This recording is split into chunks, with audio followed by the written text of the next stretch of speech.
right, thank you. This is on. I feel like Britney Spears. And they tell me I have to stay on the mat. I don't know if I'm better when I'm moving. All right, so I'm not Jane Landers. Okay, so the deal here is Jane and I are going to sort of pair up on this. I think both of us for the following ones will be physically present at the same time. Jane is on a tough assignment today. She's at a conference in Barbados. So I always say to my colleagues in U.S. history, it's like, choose your subject wisely. So here's our sort of plan. We got 6 sessions here. So I'm going to talk very briefly about slavery in the Old World and mainly about the Atlantic slave trade. So this is going to be sort of how all these people show up in the Americas, what brings them here. Then Jane, next time, will talk about slavery in Spanish America.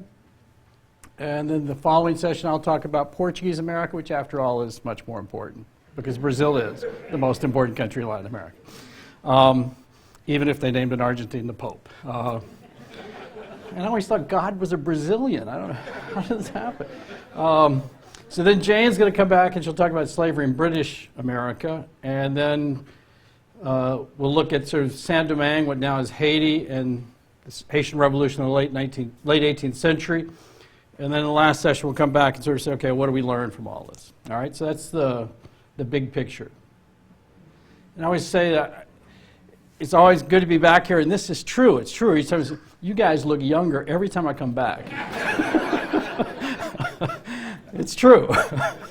All right, so here you go, Sam. Peculiar institutions. There's this famous book in American history about the peculiar institutions. So my main point is there's nothing peculiar about this. As we're going to see, slavery exists almost everywhere. And then I'm going to talk a little bit about where people come from Africa, and in fact there is no such thing as Africans. There you go, Bill. And then where people end up. So this is sort of the setup for bringing all these people across the Atlantic. And then the next few sessions, okay, what happens once they're on this side of the Atlantic. All right, so this is the picture on the top right there is actually a picture from Greece of slaves at work. The one on the other side is Muslims enslaving Christians, and the one at the bottom is negotiating in Turkey to recover Christian slaves from the Turkish Empire. Slavery has existed, it still exists, in almost all historical time periods and everywhere on the planet.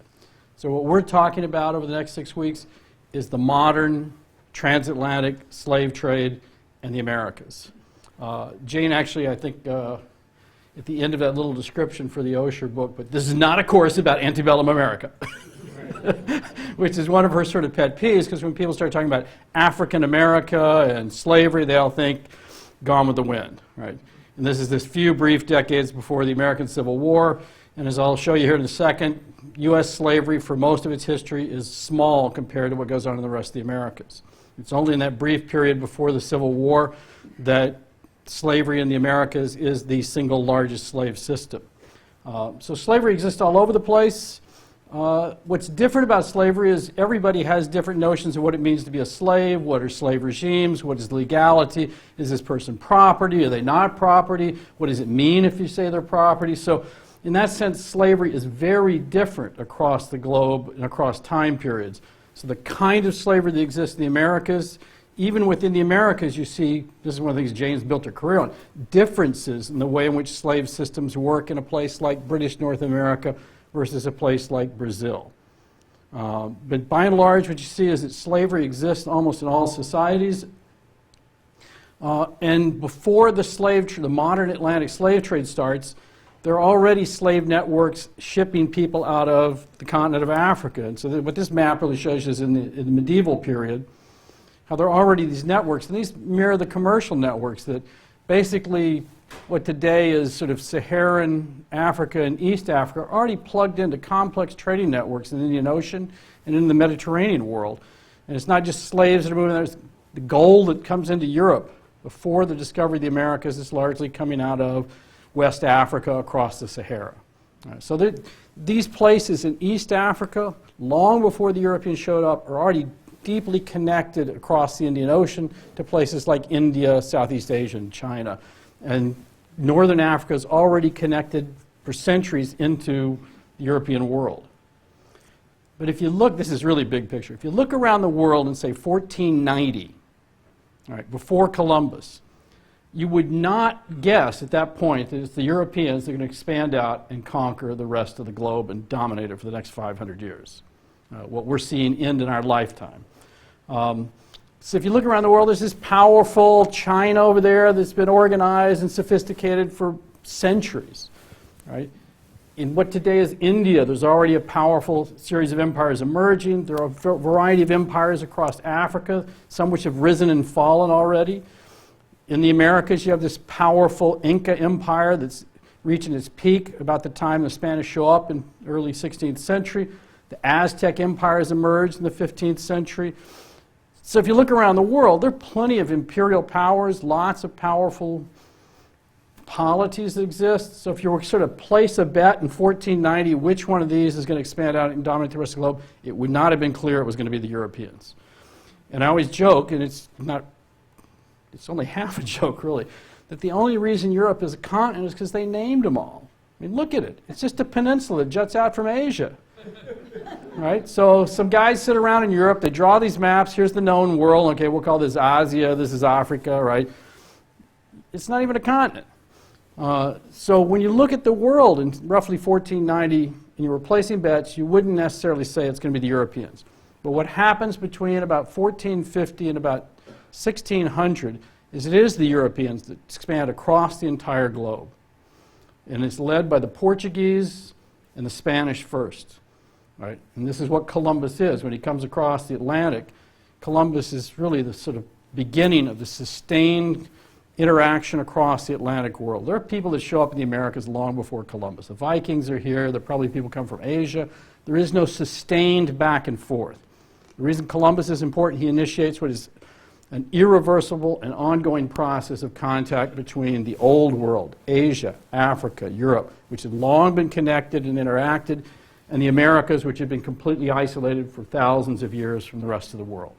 Right? So it's the Portuguese and the Spanish who lead this process. So in the 16th century, they construct the two first world global empires. Right? And it's actually the Portuguese are more sweeping even than the Spanish. The Spanish will primarily be concentrated in what today we think of as Spanish-speaking Latin America, right? Mexico, Central America, islands of the Caribbean, the west coast of the Andes region. That's where their empire is really focused. But they will also gain control of the Philippines in the 16th century. So they do actually have a global empire. But most of what matters in their empire is in the Americas. The Portuguese are traders. They're not interested in colonizing. They want to trade with everybody. So what the Portuguese construct is a global trade system. By the middle of the 16th century, the Portuguese are on the coast of Brazil. They're in southern Africa, they're in East Africa, they're on the coast, both coasts of India, in what today is Sri Lanka. They're in the East Indies, right? Basically, we're across the bay, across the straits from Singapore, and they've moved onto the coast of East Asia. They've established settlements on the south coast of Japan and across from what today is Hong Kong and Macau. The Portuguese have a truly global trading empire by 1550. The great exception to this, as we'll see 2 weeks from now when we look at Brazil, is Brazil. Right? They do settle in Brazil and they do colonize, but that is the great exception for the Portuguese in this global trading empire. But as you start to construct these empires, especially in the Americas, the Spanish and the Portuguese come across native peoples. In central Mexico, Central America, and what today is Peru, Bolivia, and Ecuador, there are highly organized, dense populations of indigenous peoples. There may be as many as 100 million people in the Americas when Columbus shows up. The sort of guesstimates for the world in roughly 1492 is probably about 100 million people in the Americas, about 100 million in Africa, about 100 million in what today is Europe, and about 300 million in Asia. Imagine that. Asia is the size of the United States population today. So that's the sort of distribution of the population. When the Spanish come into central Mexico and the Andes, they conquer these people. They die in droves, mainly from disease, smallpox, influenza, typhus, influenza, bubonic plague, go down the list. Maybe 90% of the population of the Americas is dead within 50 years. That's the great demographic catastrophe. They're brutal, they are killing people, but what kills people off is disease. Yellow fever, malaria, which come across on the slave ships. Right? This is going to devastate those populations. But in places like Central Mexico, Central America, and the Andes, enough of those people survive that the Spanish then construct tribute labor systems. They're not slaves. Right? They don't own them, they're not property, but it's forced labor. So forced indigenous labor systems are the pattern in the mainland of the Spanish Empire. In the Caribbean Basin and in eastern South America, what today is Brazil, the Indian populations either die off or they flee into the interior, in the case of Brazil. There may have been as many as 4 or 5 million people in what today is Brazil. We have no idea. There's no way to know.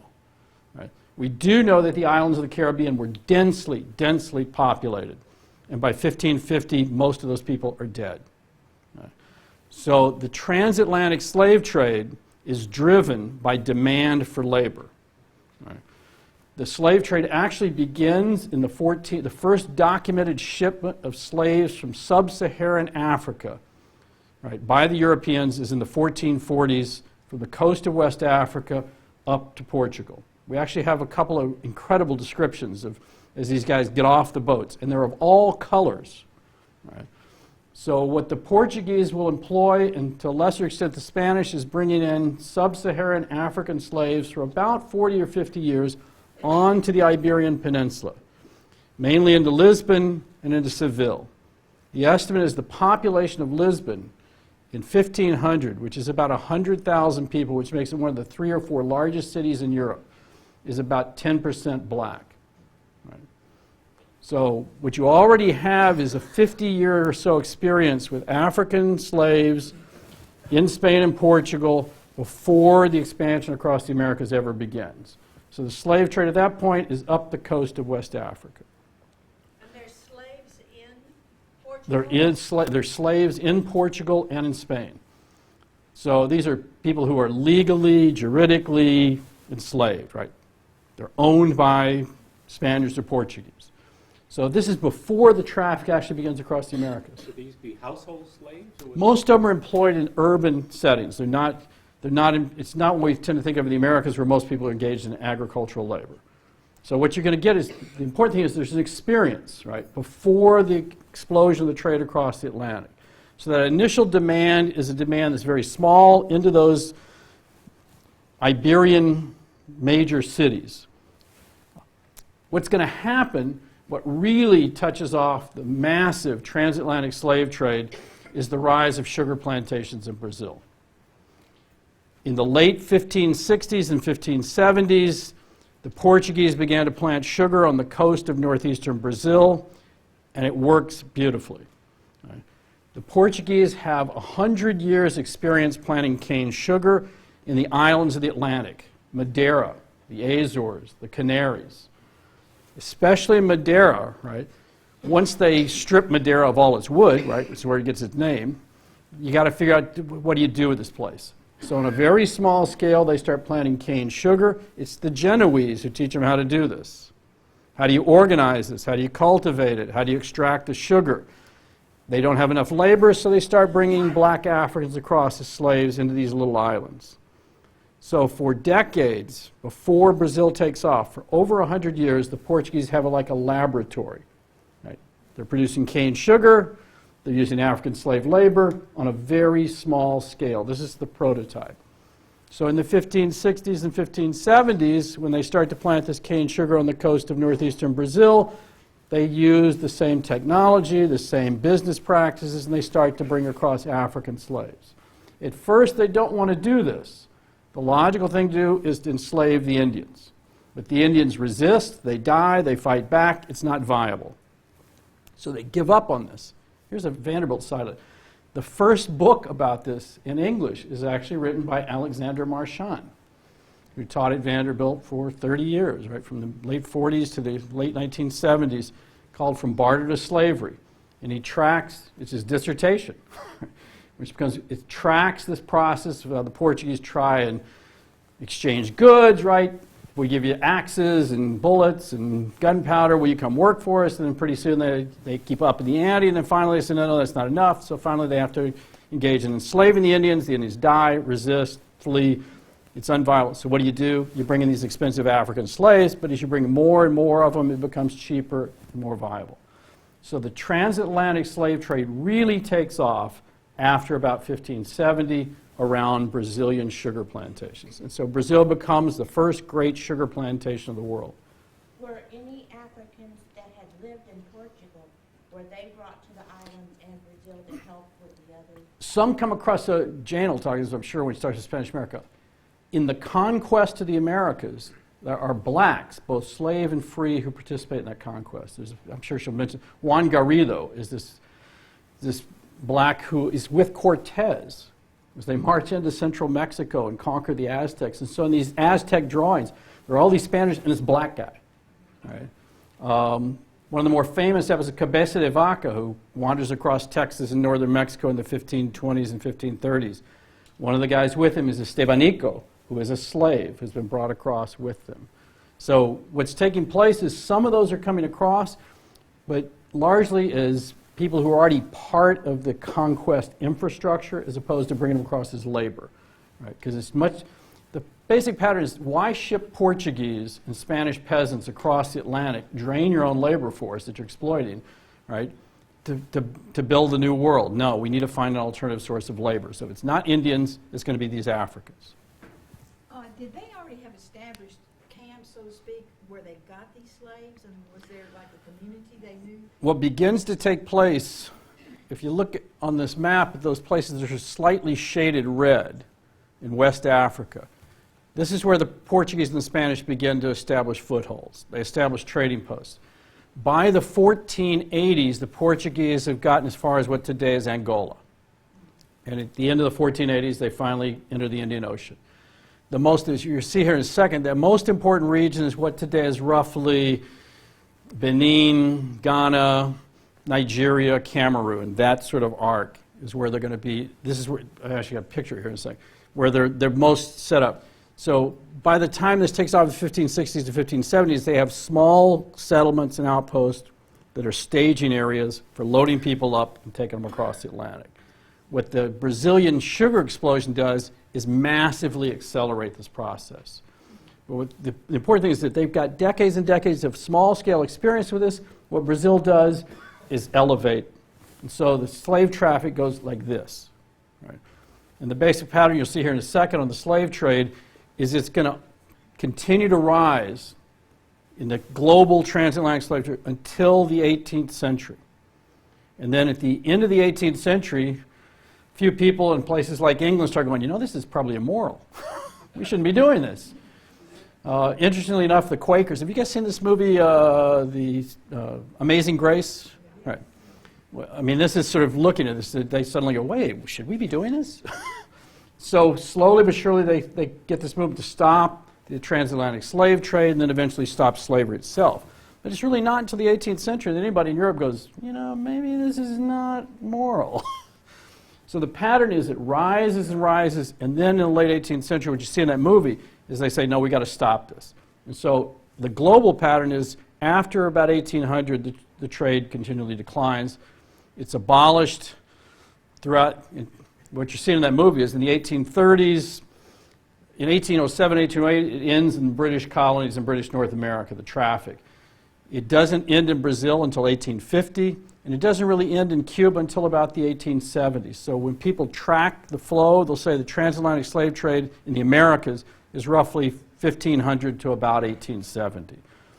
We're going to see when we get to Brazil. In Brazil, the curve is like this. It's rising all the way to 1850 at the moment that it's abolished. Did you have a question? Yeah. Where did this demand for sugar come from? I mean, sugar was there before, obviously, but all of a sudden did somebody This is classic. I always say that it's the anybody who's a dentist in here, thank the Portuguese. I mean, there are sweets in Europe, but the major source of sweets is honey. So cane sugar, which actually originates in the East Indies and works its way across the Indian Ocean, then into the Mediterranean by the Middle Ages, is a highly concentrated, specialized, and secretive business. So it's a luxury item. So what happens is what the Brazilians do, this is like color TVs, right, or cell phones, right? You produce more and more of this, and suddenly the price starts to drop as everybody consumes it, right? So sugar, which is a highly expensive item when they first started doing this, by the middle of the 16th century is accessible to everyone. So it's really the Portuguese shipping this out of Brazil that you're creating demand, literally. Right? So that kind of, it is true. I mean, just imagine now suddenly everybody's eating real sugar and it's bad for your teeth, right? But you just don't live long enough to have cavities, right?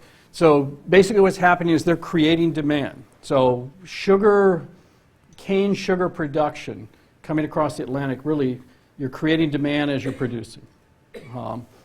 But what's going to happen is that the Portuguese do this, and by about 1620, the Dutch are going, hey, this is a good business. So the Dutch invade Brazil, right? They occupy the northeastern coast. They figure out how to do this. They leave Brazil and they go into the Caribbean. They then establish sugar plantations in the Caribbean. The British do it, the French do it, and in the 18th century, all the major colonial powers, the French, the Spanish, and the Dutch, are all producing sugar in the Caribbean, right? The Brazilians are producing sugar in the Caribbean. And then what happens? Then you get the rise of tobacco and then cotton in the southern U.S. So in the 18th century, the reason there's a huge demand is all the major plantation societies in the Americas are at their peak, right? Slave labor and sugar in Brazil, and gold and coffee, right? In the Caribbean, sugar and tobacco, and in the southern U.S., tobacco and cotton. So in the 18th century, the demand for that slave labor magnifies dramatically. And then post about 1780 is the gradual political suppression of what's going on. And there's this old debate about, is slavery capitalistic, is it profitable? I'm telling you, all the people I studied in Brazil who were using slaves, they were making money hand over fist, and it was incredibly profitable right to the very end. I wrote a book about a British gold mine. And in the 19th century, the British are convinced that slavery is an inefficient, backward mode of labor. They want people to be free-wage laborers. They don't want to use slaves. This mine owns 1,500 slaves. Right? It's probably the single largest concentration of slaves in Brazil in the 19th century. They constantly complain, we don't like this, it's inefficient, it's backward. They're making money hand over fist. They're paying regular dividends. And I'm always looking at this going like, they may think it's inefficient, but they're doing a pretty profitable business here. But they are convinced it's not an efficient form of labor. So what's going to take place then is as Brazilian sugar takes off, the traffic accelerates. In the 16th century and the 17th century, all the major European powers become involved in this. What you see in this map is this graphic. Where do these guys primarily come from out of Africa? And where are they going to across the Atlantic? Most of the slaves who come across come from this heavily shaded area from roughly what today is Senegal down to Angola. In the late 18th century, the Portuguese will start to ship slaves out of what today is Mozambique. So there is this period of about 40 or 50 years where the Portuguese in particular are shipping slaves out of Mozambique, but that's late in the process. As you're going to see here in a second, that's also a lot farther away, right? And we can see this in the slave records because when they come ashore in many places in the Americas, the way they are registered is what was called their nation, right? And this is an incredible thing, right? Because most people who are making these registries probably know very little about the people they're actually registering. And so they go Mozambique, Congo, Mina, right, Mandinga. So they're putting these things down so we can sort of see roughly where they're coming from. Somebody else had their hand up. Fred. Are these slaves 100% black? What does that mean? No, I mean... They're Sub-Saharan Africans. From anywhere else is what I'm saying. They're overwhelmingly come from what we would think of as black Africa today. This is why when you look at that early slave trade in the coast of West Africa, they're bringing these guys out of Morocco and Mauritania and these places where the color of their skin, their ethnicity is incredibly varied, right? But what this trade is largely the regions they're coming from was what we think of today as black Africa.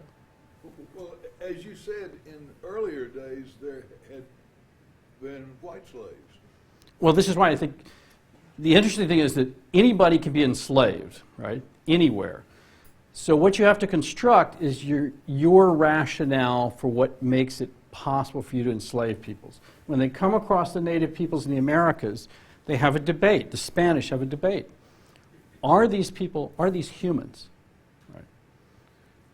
Are they humans? We have to decide. They're nowhere in the Bible. They're not in the ancient Greek and Roman writers. They don't exist in the main authorities of Western civilization. Who are these people? So they have a debate about this. And in the end, they decide, yes, they're humans, because A, they have souls, and they have the faculty of reason. Therefore, they can choose between salvation or not salvation. Right? But they're kind of like children. So they're going to be wards of the state. Right? So they will not be treated the same as Europeans, and they cannot be enslaved except when they engage in war against you, just war theory. Right?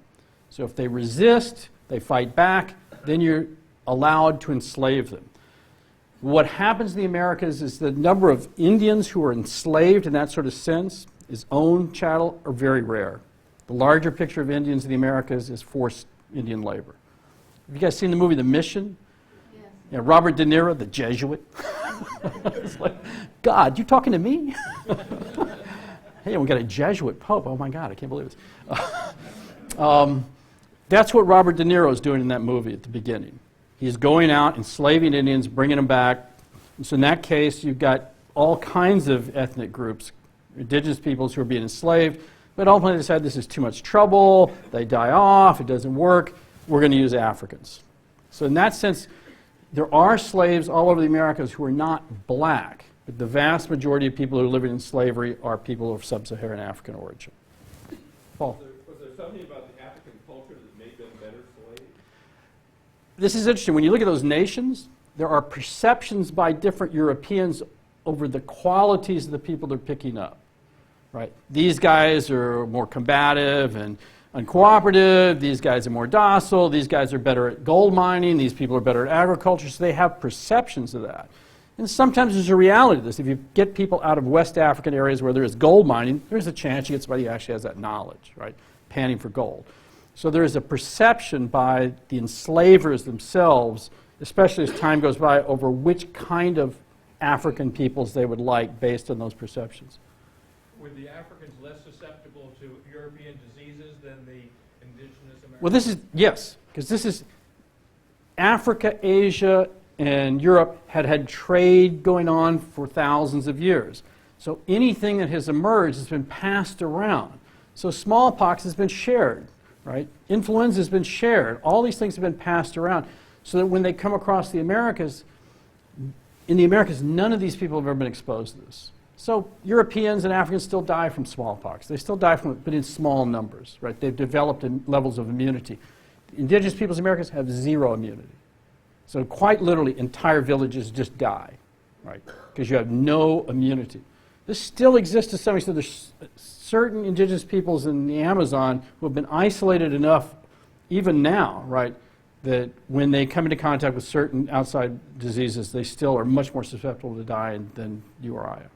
So in this sense, this is also part of the perception. If we get these guys from Africa, they're resilient, they're tougher, they will survive, it's a better investment. These Indians are weak, lazy, they die off. So there are those perceptions that are there. So what's happening is what you're constructing is a system all across the coast of West Africa to gather slaves, load them onto ships, and send them across the Atlantic. This has actually become a sort of tourist thing now. If you go to Cape Coast Castle in Ghana, or the old Portuguese fortress at Elmina, there's a whole tourism business associated around it. Oh, the door of no return. Most of the people who are shipped out are standing on the beach somewhere. Right? They're not in these castles. What the Portuguese do is they build these castles out on little points, right? So they've only got one unprotected side. The only reason they're able to stay there is because the Africans agree to trade with them. Right? Anytime the Africans wanted, they could overrun these forts and destroy these guys. So what's taking place is the construction of these trading posts, and in particular for the Portuguese, the British, the French, the Dutch, the Danes, virtually everybody, is that coast, the sort of Bight of Benin, right? This sort of area from West Africa down to about Cameroon, this sort of elbow area. So what's taking place is they create these staging grounds. And what they do is they bring across, as we're going to see here, somewhere between 10, depends on who's doing the calculating, 10 to 13 million Africans reach this side of the Atlantic alive. Okay. You probably have to double that number from the point of enslavement. Joe Miller, who's this fabulous African historian at Virginia, wrote this book on the Angolan slave trafficking. And he sort of made a rough calculation that, okay, for every 100 slaves who are captured somewhere in the interior of Africa, about 49 to 50 of those arrive alive on the shores of the Americas. Right? So when you say it's probably 10 to 12, 13 million, it's probably initially about 20 to 25 million people who are enslaved some point somewhere in Africa. But again, the demand for labor in the Americas is what's driving the trade. It's largely demand on these enormous plantations. The trade begins about the 1440s and lasts until about the 1870s. This is the largest forced migration, systematic forced migration in human history. Right? If you count the displacement of the Second World War, tens of millions of people are displaced, but that's displaced by war. Right? This is a sustained, systematic, forced migration of people over more than 3 centuries. And as we're going to see in these sessions, that basically what's taking place here is most of these people, they're going to be everywhere in the Americas. Sub-Saharan African slaves are brought everywhere in the Americas, from the Arctic to Tierra del Fuego. Right. But the single largest concentrations are going to be on the coast of Brazil, in the Caribbean Basin, and in what today is the southern U.S. Those are the great concentrations. But you can go anywhere in the Americas before 1850 and find African slaves. Right? They're in the silver mines of Bolivia, they're mining silver in northern Mexico, they're doing everything conceivable, and they're engaged in every conceivable occupation. And everyone is complicit in this. There's this great book by John Thornton called Africa and Africans in the Making of the Atlantic World. And he basically says, look, Africans, whatever, I'll talk about that in a second. Africans are enslaving other Africans and selling them to Europeans, and all the Europeans involved. Muslims, Christians, Jews, you name it. Right? Everybody's involved in this. And the white kids in the class go like, oh, we're off the hook. I go, no, you're not off the hook. We're all in this. It's like, oh, whoa, it's not just us, huh? And it is astonishing. And there is no such thing as Africa, right? Africa is this name that some geographers in Europe have put on a map. What exists is just like the Americas. There are thousands of different kinds of people speaking different languages, of different ethnic backgrounds, of different cultural systems, different levels of technology and politics. And it's a lot like Native Americans, right? Native Americans, usually whatever they call themselves is the people, right? And then there's everybody else, right? This is one of the great ironies of Native American movements in the 20th and 21st century. When the Spanish and the Portuguese show up, they're going, no, I have nothing to do with that guy. I'm nothing like him, right? All the indigenous people see themselves as completely distinct. And today, the effort is to create a Native American movement across all of the Americas. There's something called Native Americans, right? They've actually eventually bought the Spanish and Portuguese version, right? So in this sense, it's not Africans enslaving Africans. It's this group of people in Africa enslaving this other group of people in Africa. So in this sense, what's taking place is an incredibly complex system of warfare, exchange, commerce. And the Europeans, as John Thornton points out, our notion of Europeans overrunning Africa, that's the 19th century, right? Until you get repeating rifles, machine guns, steam engines, and quinine, right? Africa is deadly for Europeans, which is why all those guys are not carving up Africa till the end of the 19th century, right? So before, especially before, say, 1700, right, the only way the Europeans are able to trade is because these peoples that they encounter on the coast of Africa allow them to, right? So what's happening is a complex process. Have you guys seen Amistad, Steven Spielberg? Despite the fact that the last part of the movie really bugs me, it's like, let's all wave the flag, how good we are. So, okay, enough of that. What he is showing you in that movie, though, is something which is very standard. Somebody's enslaved in some sort of warfare, they're sold, they change hands several times, and eventually they end up at this place on the coast of Africa where Europeans purchase them and then ship them out. This shipment across the Atlantic is what's often referred to as the Middle Passage, the passage between Africa and the Americas. And one of the things about Spielberg's movie, this is like trying to make a movie on the Holocaust. we can't really, truly show you what it would look like. We wouldn't be able to watch, right? I mean, it is so brutal and inhumane beyond our experience. There's simply no way you can make a movie, certainly a commercial movie, and completely recreate that. And this is what I always say, this is, when I teach this class, this is unimaginable for our experience. We cannot even conceive of how bad this was. These Africans, when they show up on the coast, are put into pens. In the Spanish and Portuguese possessions, they believe they need to baptize these people before they send them across the Atlantic. So there's a baptism, and then they're branded. And then they're placed on small boats, shipped out to the larger boats. Many of these people come from the interior of Africa, have never seen the ocean before. Right? They've never seen a ship. Right? They're placed on these ships, and they are quite literally stuffed in there. These are some of the examples of the shackles. Very famous painting from the British abolitionist movement here. And I'd say it's just, they recreate this to some extent in Amistad. People are literally chained up below decks in the tropics, right? Where the on-deck temperature is probably above 100 degrees, right? In the best of cases, they're fed enough and given enough water to survive coming across. Those are the best of cases. And what they also show you in Amistad is sometimes there's problems and you need to get rid of people, you just throw them overboard. Right? So what's going to take place is this massive transportation of millions of people across the Atlantic between about 1500 and about 1870 that is constantly accelerating in scale up until the late 18th century. This drawing here is very famous from British abolitionist movement showing the stacking. They literally construct slave ships. The sort of standard size is about 400 people. And they literally have people in these sort of bunks, side by side, chained together below deck. One of the things you see in that movie, Amazing Grace, is he arranges for them to sort of slide by in their boat by a slave ship. And the stench of the ship is so overwhelming, it really unnerves the people he's brought along to show, right, to impress upon them. Some of these slave ships were such bad shape, once they got across, they just burn them and sink them. Now think of how profitable a business must be, that you can ship people all the way across the Atlantic, lose maybe 20% in the passage, and then destroy the ship and still make money. That's an incredibly profitable business, which is why everybody's engaged in this. There are all kinds of debates about numbers here. Paul? Were they mainly males? Overwhelmingly males, overwhelmingly above the age of 12 or 13. There's a database I'm going to show you here in a second. One of the great things that's happened over the last 10 years or so is a process through an electronic database to systematically gather all the records we know of and put them in the same database on every ship, everything we know about every ship. The ship manifest, if you have it, how many people, destinations. And so what they've been constructing now is it's up to about 30,000 voyages. Right? And it's largely, as Jane will say, it's largely skewed towards the British Atlantic. Right?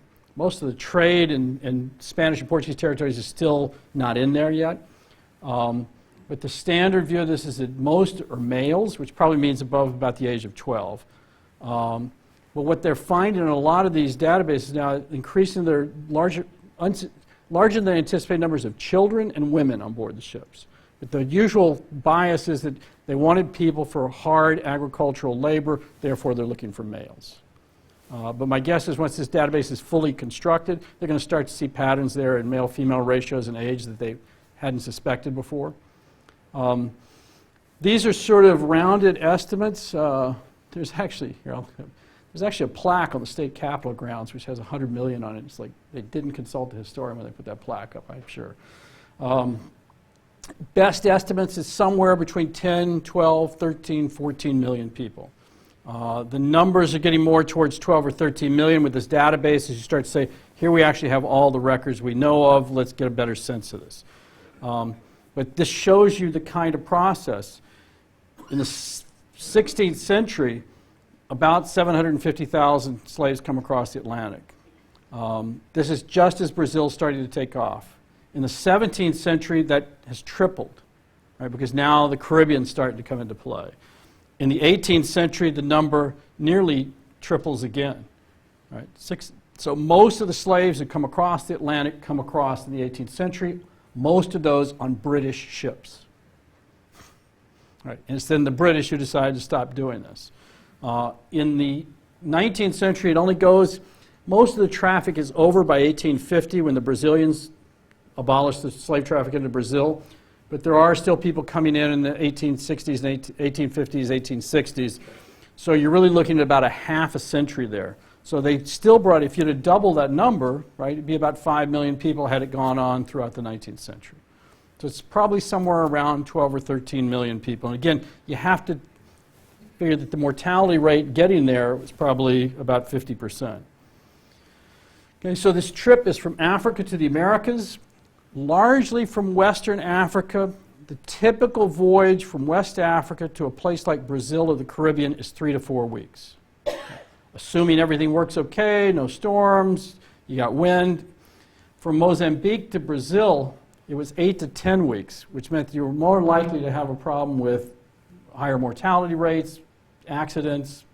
One of the interesting things is that the mortality rates of the crew is basically the same as it is for the shipment of slaves. It's a deadly business to be on the crew of a slave ship, right? This is why the great song, my all-time favorite song, Amazing Grace, right? John Newton is a slave ship captain, right? Who comes back and has this experience, a religious experience, and eventually writes Amazing Grace. So it's an incredibly dangerous thing to be on, whether you're the crew or the slaves being shipped. But here, I'll show you let's see if this works. I did. So there is a slave database. Jane Landers and her students have been working on this. This started about 10, 15 years ago. As technology changes, it's got more and more sophisticated and a little bit more user-friendly. When we first started doing this, I tried to have my students use it. It's like, oh, God, give up. It's too complicated. So they're getting better at that, but this is what they're going to do is eventually every single piece of paper that we have about every single voyage, all the information will be in this one database so that you could simply say, how many people came from Ghana in 1500 to 1550? Click, and it'll show this. You can say, how many British ships sailed out of Liverpool in 1750? Click, and it'll pop up. All right, so it's an incredible thing, which means we're moving a lot closer to harder data. Now, part of the discussion of this, there's this very famous book by Orlando Patterson, who's a Jamaican sociologist who teaches at Vanderbilt to the north up in Cambridge, Massachusetts. That was incredibly influential, came out in the 1980s, called Slavery is Social Death. It had enormous influence for a long time, where he basically says, what, the whole purpose of this was to basically eradicate the slaves' whole genealogy, culture, existence, personality, to create social death, right? It wasn't simply to enslave them and use their labor, it literally was to eradicate. This was an enormous influence for a long time. Most people who study slavery now say, this is baloney, right? If you look at the Americas today, what survives is testimony to what they kept, right?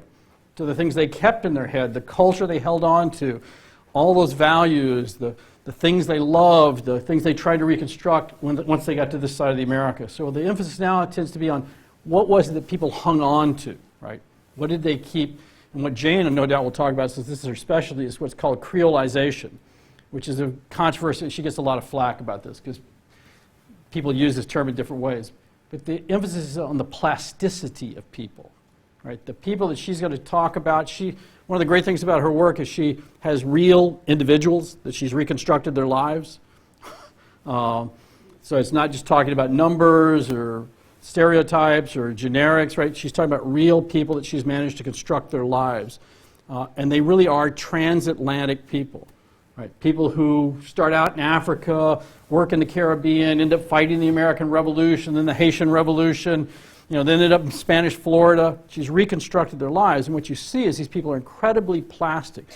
They will hang on to their African languages. They will hang on to some of their African traditions. They will become Catholics and then Protestants, learn Spanish and then English and then French, right? So what they construct their lives, which are incredible, what we would think of as multicultural and multilingual today. That doesn't mean they've given up everything they were. It means they keep adding on other things. And so the emphasis in slave studies now tends to be on how plastic these people are, and in particular what they hang on to from the old world. So these slaves end up in basically three main places, the most important which, this is true, is Brazil. Right, the mantra. I did a Vanderbilt alumni tour, I don't know, about 15 years ago. We went to Costa Rica and Panama, and I love Costa Rica. I went to school there when I was an undergraduate. And at the end of the trip, everyone goes, we love Costa Rica, but Brazil is the most important country in Latin America. Brazil is this place, that we'll talk more about in a couple of weeks, where the Portuguese have a 2,000-mile long coastline, which they do not control. Right? So throughout about from about 1500 to about 1650, the Portuguese are contending with the Dutch and the French in particular for that coastline. So what the Portuguese want to do is construct a permanent presence. So the way to do this is to set up established cities. So the turning point in terms of slavery in Brazil is in 1549. They construct a colonial capital on the northeastern coast of Brazil at the Salvador, Xavier, right? Which is often Bahia de Todos os Santos do Salvador, the Bay of All Saints of Our Savior, right? So it's often called Bahia, right, which is the bay, or Salvador, either one of those. And what they do is they say, okay, we have to have something that will produce a revenue so that we can tax and we can generate a colony that's functional. So they start planting cane sugar. Right? So the takeoff point in Brazil is about 1550, planting sugar. It turns out it's a great place to plant sugar. Still is. A great place to plant sugar. And then they can't satisfy the demand for labor with the Indians, so then they start to bring Africans across the Atlantic. So the Portuguese construct the first major slave society in the Americas on the northeastern coast of Brazil, and it's almost entirely coastal. Right? All these Brazilian settlements until 1700 are going to be right on the coast. Right? So Salvador, northeastern coast, is the starting point. So 1570, this takes off, and by 1600, Brazil is producing most of the sugar consumed in Europe. The other major region is the Caribbean. If you look at the total picture of all the slaves that come across in those ships in those roughly 350 years, somewhere between 35 and 40% of those end up in what today is Brazil. So the political entity, if you can call it that, right? Brazil is sort of this coastline. But what today is Brazil is the largest single recipient of African slaves by far. Right? Which is why today Brazil has the largest population of African descent outside of Africa. Right? Although when we get to Brazil, I'll talk a little more about that. Depends on what you mean by Africans. Right? So Brazil is the biggest. The next biggest is the Caribbean, but the Caribbean is fragmented. Right? Because the Caribbean is all these... it's a Spanish lake until about 1650. Right? Right, so the Spanish come in, they gain control of the islands of the Caribbean. They have this sort of monopoly. It's the gateway in and out of the empire. Right? All those Spanish ships coming in to Mexico, all those silver fleets going out, have to pass through the Caribbean, which is why the Straits of Florida are so important. Right? And the Spanish construct this galleon system, right? Because the British and the French and the Dutch are always after them. Heavily fortified fleets that regularly cross back and forth across the Atlantic. And when they cross, going back, they have the entire silver production of Bolivia and Mexico in the same fleet. Right? In the 1620s, a Dutch fleet captures this, lock, stock, and barrel. Right? Big year for the Dutch West India Company. Right. I always say this is like, imagine the United States government collects all of its taxes for a year, puts them in an armored car, and as it heads from New York to Washington, somebody takes it. Right. So this is basically what happens in the 1620s. So the Caribbean is vital as the shipping lanes.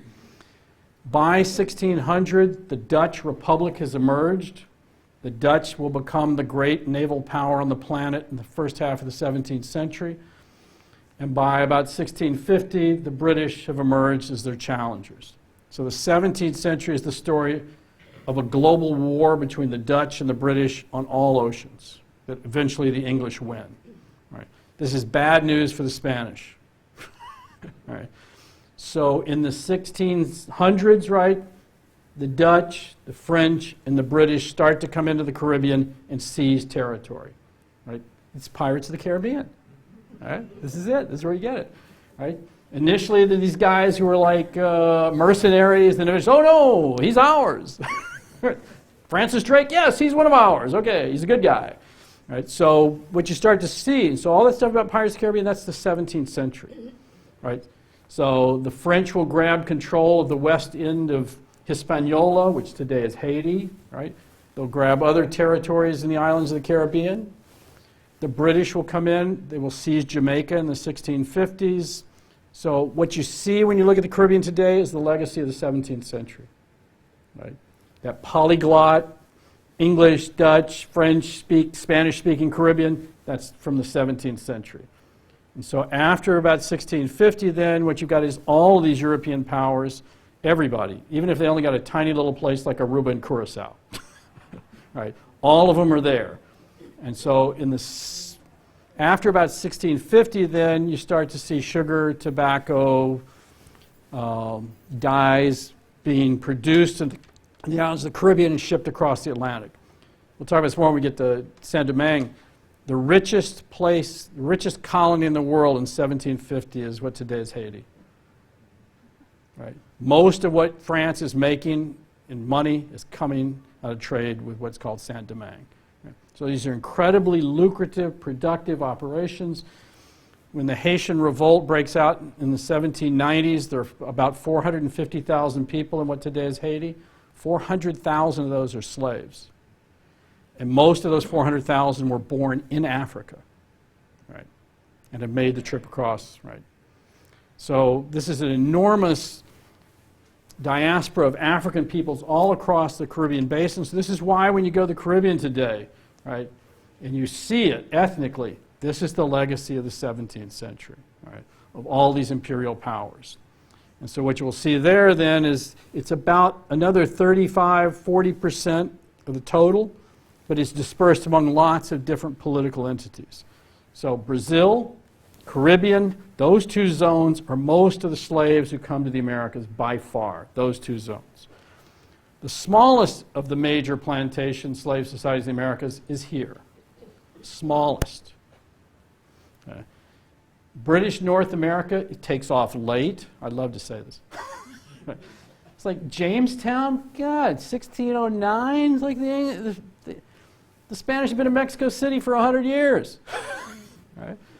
Mexico City is the largest city in the Americas well into the 19th century. Right? So British North America takes off late, and you get this sort of split, right? Those northern colonies, I'm a southerner. Those northern colonies, right? You can't grow anything in Vermont. You go up there, it's like, oh, it's really wonderful to hike in the summer. Oh, you come ski in the winter. Oh, have some maple syrup.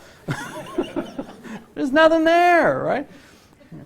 But in the southern, geography doesn't matter. In the southern colonies, right? Even Maryland, right? Virginia, South Carolina, Georgia, you start to plant crops. You start to bring in African slave labor. So what emerges in what's the old South, right, looks very much like the Caribbean and Brazil, right? So Charleston and New Orleans start to look a lot like Salvador and Havana, right? So the southern colonies developed this slave plantation society, right? As we're going to see when we see the individual cases, each of these places, British North America looks very different from Brazil. It looks very different from Spanish places. So what's going to take place then is British North America comes on late, right? It's really in the 18th century that this takes off, and this is where timing is really different. The number of slaves who come into the Americas and end up in what today is the U.S. is about 7 or 8% of the total traffic. 7 or 8%. I love to say this to our African American and Diaspora Studies program, okay? You guys keep talking about African Americans. Well, most African Americans live outside of the U.S., right, by far. So the U.S. comes on late, and what's striking about the U.S. slave system is in 1800, there are about 800,000 or 900,000 slaves in the southern U.S. Right? The slave traffic in the United States is shut off when? When's slave trade abolished? It's in the Constitution. January 1st, 1808. When they construct the Constitution, they put in a clause there. It says, they're warning the Southern planters, right? All right, you're in this, but come January 1st, 1808, traffic stops. So legally, the traffic stops coming to the United States in 1808. Right? There's still illegal shipments, but it's on a small scale. Right? So when that traffic stops, there are less than 1 million slaves in the United States. And how many slaves did Lincoln free? 4 million. All right. It is the only slave society in the Americas that reproduces, and it reproduces dramatically. So when Jane talks about British North America, in that moment, from about 1800 to 1860, when you no longer have access to a new trade, you have to do something with your slaves to make sure that they're reproducing, or your slave system is gone. Right? That society goes from 1 million to 4 million slaves over about a half a century. Right? Brazil, slavery never increases by natural reproduction. Never. Why not? Why not? Why did the slavery in Brazil and other parts of south of the United States did slavery not? This is a long argument that goes back about 70 years now. Jane may talk about this, but there's a famous book called Slave and Citizen in the Americas by Frank Tannenbaum, who was a sociologist at Columbia University. Tiny little book, where in the late 40s he says, look, if you look at this, in Latin America, slaves had legal personage. The Catholic Church theologically recognized their salvation. They are treated better than in Protestant North America. So he basically says slavery must have been less harsh in Latin America than the United States. And it touches off an ongoing debate for decades that people keep responding to. Carl Degler, who's a U.S. historian who learns to read Spanish and Portuguese, writes this book that wins every conceivable historical prize in the early 1970s called Neither Black Nor White. And he compares the U.S. and Brazil. And he goes to exactly, he says, now wait a minute. If you look at reproduction in the United States and you look at what happens in Brazil, things must have been pretty bad in Brazil. Right? He says, I can't prove this to you, but in this old debate about which system is harsher, the Brazilian slaves don't last long. The attitude is, 4 or 5 years, you got your investment back, get another one. So one of the material conditions of life clearly are different in a place like Brazil. And as you look across the Caribbean, you can see this for areas we have better records for. What were mortality rates? Did people survive? Did they reproduce?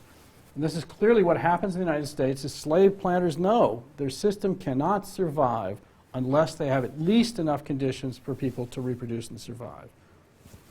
Bob? Is there any significant difference in the escape rates in Brazil, which is such a big open place, when you compare it, say, to the Caribbean and other locations? The short answer is yes. Jane will probably talk about this more since this is her specialty. I'm not a historian of slavery. I'm a historian of one of the largest slave societies in the Americas. What's always been striking to me is how few runaway slave communities and how few rebellions there are in the United States. I mean, you can count slave rebellions on one hand. And some of those were not rebellions. They stopped them before they started. If you look at the West Indies and Brazil, it's constant. Runaway slave communities, maroon communities, quilombos. I mean, maybe this is geography, I don't know, but what's striking about the United States is in that period of its peak, say roughly 1750 to about, say 1760 to 1860, is how much more controlled the society is. And this must be something about control. You create a repressive enough system, right, that the incentives to try and flee are so much higher that you don't do it or you rebel less often. Whereas in a place like Brazil, there's constant, there are runaway slave communities everywhere. Everywhere. Jamaica's famous for having these enormous runaway slave communities. So it's striking. But this also gets back to Tannenbaum. Part of what Tannenbaum says is legally there is a mechanism in Spanish and Portuguese law for emancipation. You can buy your freedom. You can achieve emancipation. This is one of the things where Jane, after people have criticized Tannenbaum for long, will come back and say, no, Tannenbaum does have something he's saying here is right. If I were a slave, legally and theologically, it's probably better to be under the Spanish than Portuguese. And this is why she studies Spanish. She'll probably talk about this. She studies Spanish Florida, right? Here are all these blacks, they achieve their freedom, they're living, they have houses, they have property, they have families. Then the British come in. It's like, no, we're not going to let you do that. Then the Spanish come back. It's like, oh, okay. Then the Americans come in. It gets even worse. So the legal regime you're under matters. And it is true that in especially a place like Brazil, besides escape, the options for emancipation, there's a possibility there that doesn't exist by the 19th century United States. Part of what happens in the United States in the 19th century is after the Haitian Revolt, a lot of those planters literally come to places like South Carolina and they go, you don't want this here.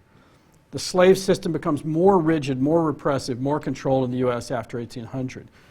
The racial system in the United States, right, the fluidity of the racial system in the United States closes down. So in effect, you cannot, it's increasingly difficult to be anything but black or white.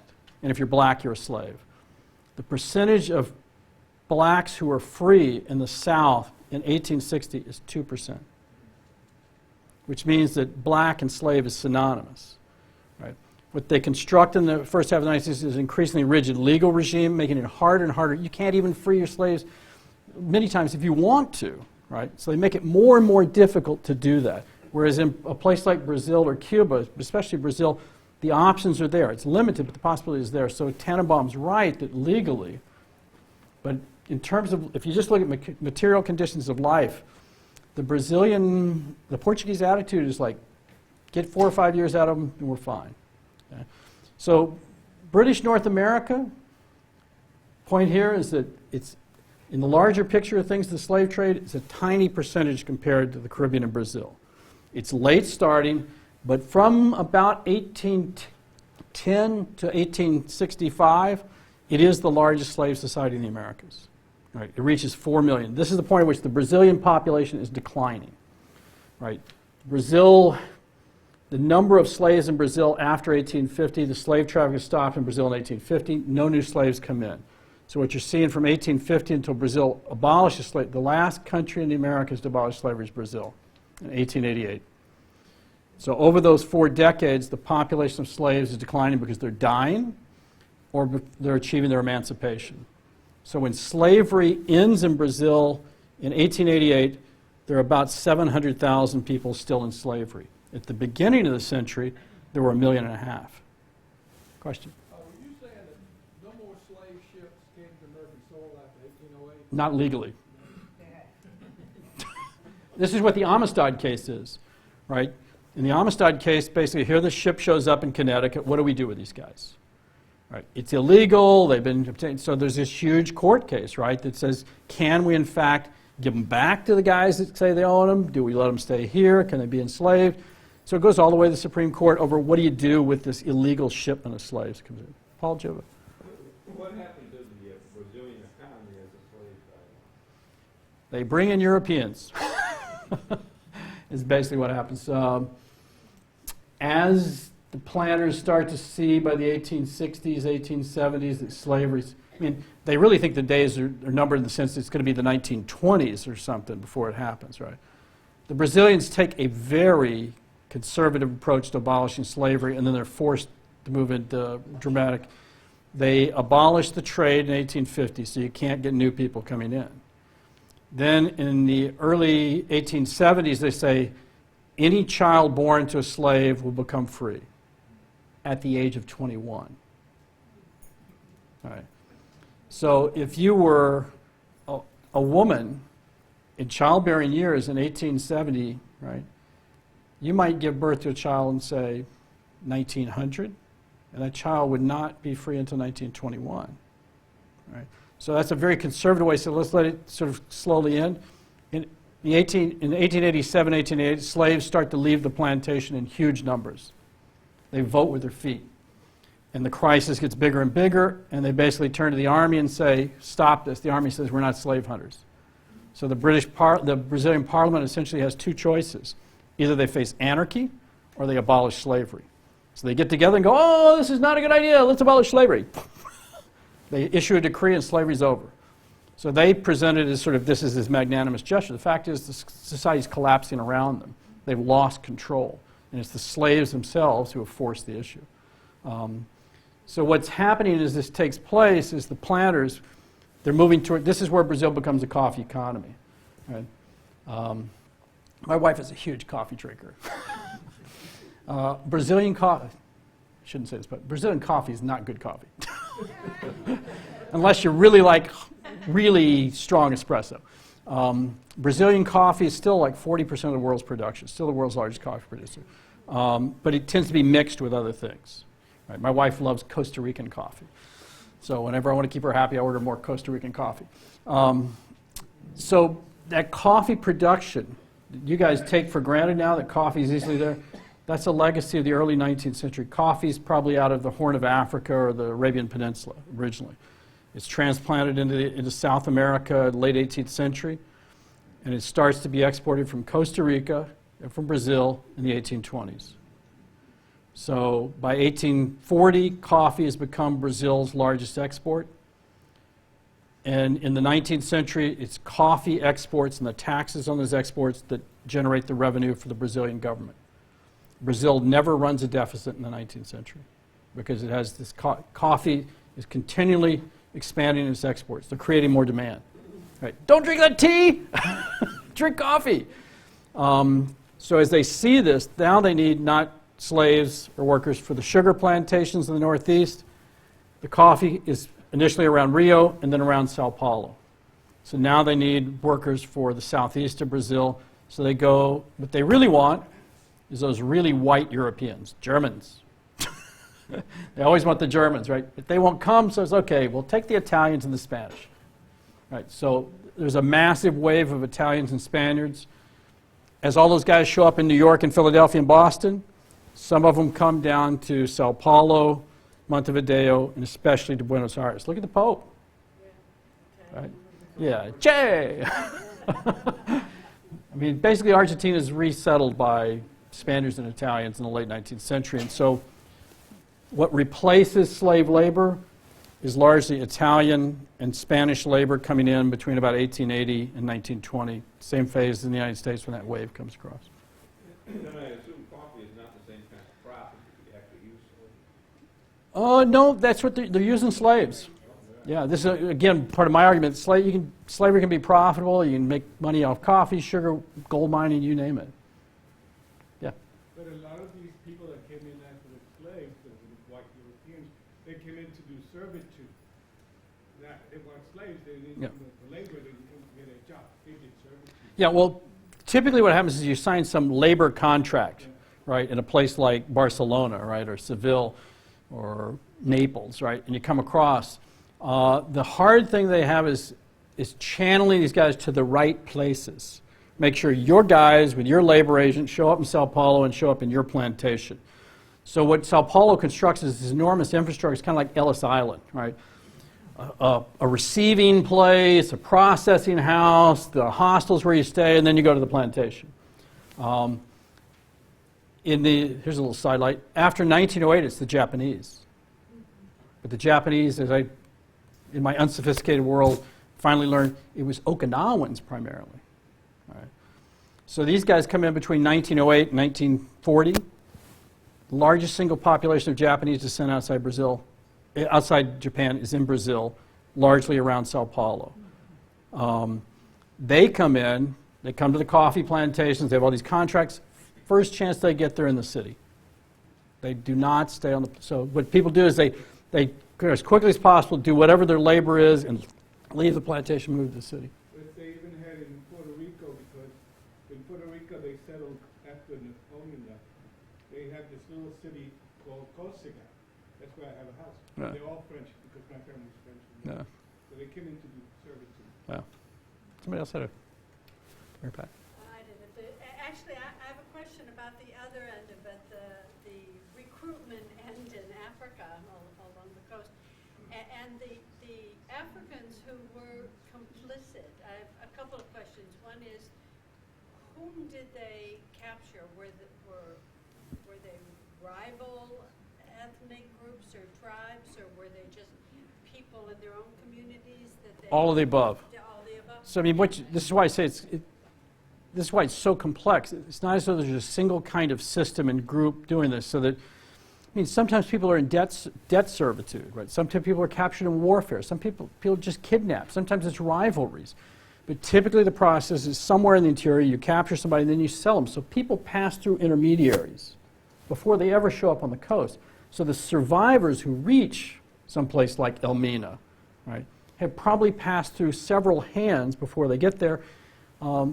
One of the most Jane will probably talk about this in Bruce, one of the most famous examples, Olaudah Equiano, who was in the Amazing Grace movie, right? Gustavo Vasa.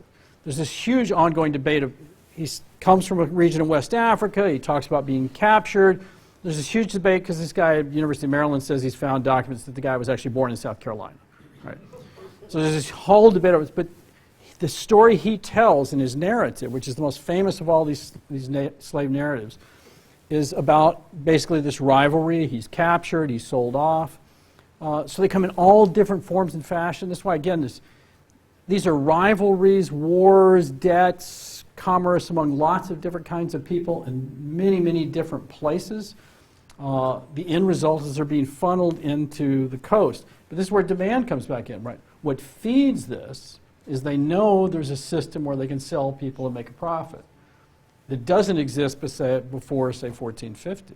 And how are they paid? Are they paid in cash? Or? I don't think there is such a thing as cash. Maybe on the coast there's gold or something. Question? Yes. Why weren't slaves taken to Argentina in the same numbers that they were taken to Brazil? Nothing to do with them. I mean, this gets back to the demand. When the traffic takes off and thrives, it's in those places where there's a high demand for labor. What today is, I love this as a Brazilian to say this, what today is Argentina at that point is just frontier backward, no people. It's the Great Plains of the United States, right? So Argentina's great boom doesn't take place until about 1870, right? It's the revolution that takes place in the Midwest. I used to live in Kansas. Wheat, right? Cattle. And so Argentina, between about 1870 and 1930, becomes one of the richest countries in the world. And it basically becomes this huge, the Pampas becomes this enormous factory of wheat and beef. By that point, slavery is ending. So had that happened 100 years earlier, they probably would have brought in slaves into Argentina. You do see, this gets back to my point, black people are everywhere. You do see slaves in all these sort of places, even when there's just, say, cattle ranching culture, small groups of people. So there are gauchos who are black, right? There are gauchos in Uruguay who are black, right? Who are either slaves or descendants of slaves who've ended up in tiny, tiny numbers compared to a place like the Caribbean or Brazil. All right, so I think our time is up.